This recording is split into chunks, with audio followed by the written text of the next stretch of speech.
Welcome to this new publication of results of Latin NCAP. In this case, we are introducing the second publication of the year on the phase 14th of the program. And the car we are showing today is the Citroën C3 with 2 airbags as standard in Brazil. Citroën C3, this car was rated in Latin NCAP with a 0-star. We're watching now the main results. Weak protection for the driver chest, marginal protection for the passenger in the frontal test, and red or poor protection for the neck in the whiplash. We're watching now the full speed movie and now the slow motion frontal test. And in this case, we found an unstable structure and an unstable footwell area, which is concerning for Latin NCAP, as well as also the chest, the weak chest protection for the driver side.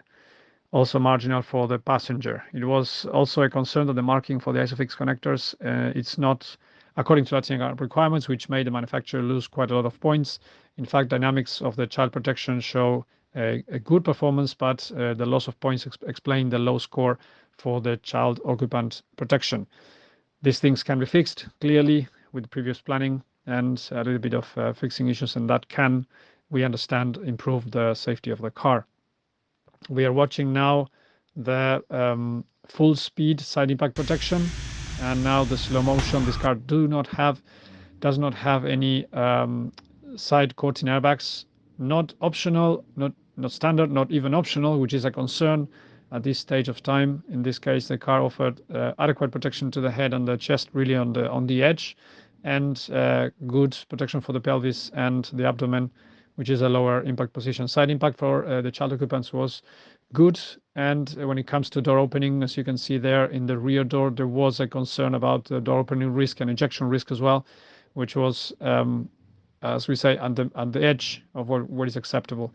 On the pedestrian protection in general, the vehicle showed protection which goes from good to marginal in some areas, but some areas are concerned with poor to weak protection as well, going more towards the windscreen. When it comes to the regulation for pedestrian protection, this car does not show any evidence that it meets these regulations.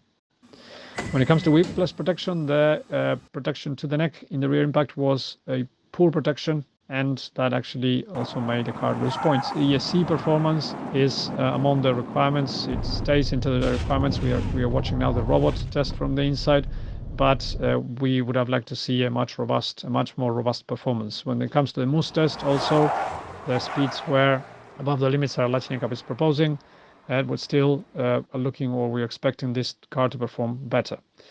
To wrap up, this car was a 0-star result for Latin NCAP. And what explains that is from the adult occupant box. It's explained by the lack of side head protection and side body protection. There's no side airbags in this car as standard, and not even as optional, which surprised Latin NCAP quite a lot. In the same case, we also the rear impact protection. There was lack of evidence in terms of the rear impact protection for the regulation 32.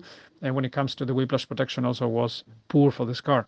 When it comes to the child occupant protection, the lack of marking, the lack of disconnection of a passenger airbag, and the misinstallation of the problem with installation of some child seats in the car actually explains the low score. But in the child occupant protection, we believe that this car can improve if it improves the marking and some other elements which are needed. When it comes to pedestrian protection, overall the pedestrian protection stands in an acceptable score level.